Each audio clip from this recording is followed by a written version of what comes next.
He said he was going to be a little bit more subdued, but he essentially, on several points, without using the word, called Donald Trump un-American. He said he was whining about saying the election is rigged before the results. He said that was just undemocratic. It's not the way we do it in our system. And he said he was essentially out of bounds against democratic values, Republican values, and American values when it comes to his handling of Vladimir Putin. It was a little more subdued, but I think he made his point. Yeah, I don't think it was particularly subtle, actually. And I think what you heard is a lot of different arguments that he's been making over time, all encapsulated into one place. I was struck by something that Obama said about the quit whining and essentially go make your case to the voters. We are ultimately seeing Trump sort of ceding the field and declining to run a campaign. It isn't even about a conventional campaign anymore. It's any kind of a campaign that would make any logical sense, and instead is complaining that the entire thing is rigged against him, particularly on the media bias front. I think that has become a little tedious. This is a person who is seizing on hacked emails from his opponent. We've not seen emails hacked from his campaign. We haven't seen text messages hacked from his campaign.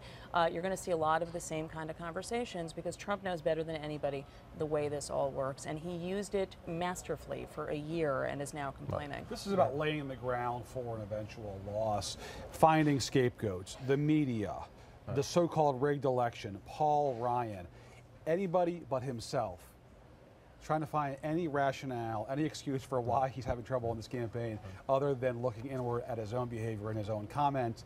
The president today, though, while tough, I think was basically waving a flag at the bull. You know, Obama playing the role of the matador. Please, please, Trump, take my bait. Come, you know, tangle with me for a couple of days, take your eye off the ball, and attack a sitting president who is now about 50% in the approval ratings, and stop going after Hillary. He's in the steps from the Oval Office there in the Rose Garden. It's a solemn place at the White House. Again, Renzi has been open in his support of Hillary Clinton. He didn't say much there about Trump. He said the people in Italy are more worried about November 8th than their own referendum coming up. But for the president, MJ, there's a debate tomorrow night. The president knows it. Twice he said he's whining. He also said that, you know, somebody who whines like that isn't strong enough, isn't a good enough leader to take this job, and pointed back at the White House. To Jonathan's point, he's trying to bait him. Yeah, and Hillary Clinton should really hope for one more state visit before Election Day. There is no person who can deliver this message that Trump simply isn't ready to be president than the current president. And I think there's something even more powerful, you know, forget the battleground states, when he's standing behind the podium, behind the seal, the president of the United States, in the Rose Garden, essentially saying this is a guy who's whining and behaving in a way that's completely unprecedented. I don't know that there's a better messenger and a better setting in which the president can make that case for Clinton. 93 days left. How important is the Obama factor? Oh, it's hugely important. 93 days in his presidency, only 21 to the election. It depends on which Obama you're talking about, right? The Michelle Obama, extremely important on the campaign trail. But no, President Obama, I think, makes an interesting point. I mean, MJ is exactly right. The character and fitness test that Hillary Clinton has been trying to pound home for weeks now, and in every debate, saying he doesn't have the temperament to be president of the United States. Essentially, the president of the United States just delivered the same message. And to the extent that he brings that message home again and again and again on a spectacularly important platform, like standing in front of the White House, it's devastating. To the media bias argument you made, that's Donald Trump's voice on that Access Hollywood tape that has turned the campaign in many ways. That's his voice. No media person created his voice there. To the point the president was making about Trump whining, the campaign has turned since that tape came out. Some other developments. Listen here. This is the sitting president of the United States. Again, he has 93 days left. He knows the election is 3 weeks from today. He knows Donald Trump's brand is strength and leadership. The president goes right at it. I have never seen in my lifetime or in modern political history any presidential candidate trying to discredit the elections and the election process before votes have even taken place. It's unprecedented. You start whining before the game's even over?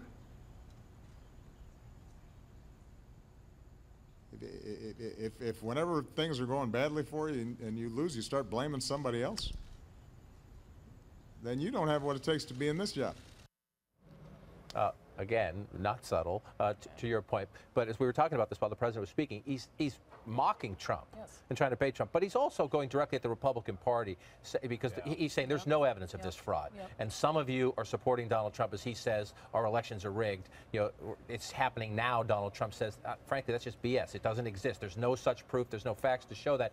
Is there minor election fraud? Sure. 20 people voting here who shouldn't, 30 people voting there who shouldn't. But to change a presidential election? And the president was saying, you know, a lot of Republican governors and Secretary of States out there, Mr. Trump. Well, I mean, Jonathan and one of our colleagues, Alex Burns, made that very point over the weekend in a story. I think what you're starting to see is, and I heard concerns about this from Republican election lawyers when Trump first started doing this vote fraud claim in August, again, when he was at a low point in the polls.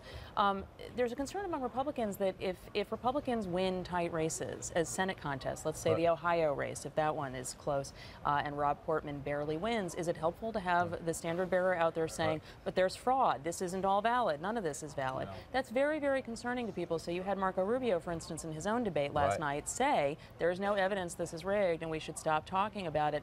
I think the question, and you're seeing Obama pushing on that, is whether he can cleave off more Republicans to further isolate Trump. Also very tough on Putin, essentially saying that, you know, Putin's invaded Georgia before I came into office. Then he's meddling in Ukraine.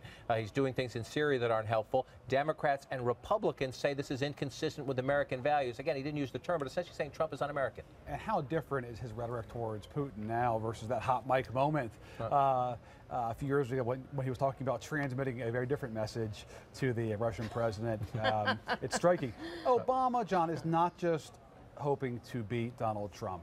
He wants to humiliate the Republican Party for what he thinks is the enabling of somebody who was patently unfit for the office. When he was talking about Putin in that answer, it was not about Trump. It was about these hawkish Republicans who were haranguing him for the last 7 years about being too soft on Moscow and are now standing next to somebody who is constantly trying to sort of reach out and stroke Putin. So I think Obama really wants to use the final weeks of the election to make the Republican Party pay a price for standing by somebody that Obama thinks, deep down in their hearts, they know he should be president.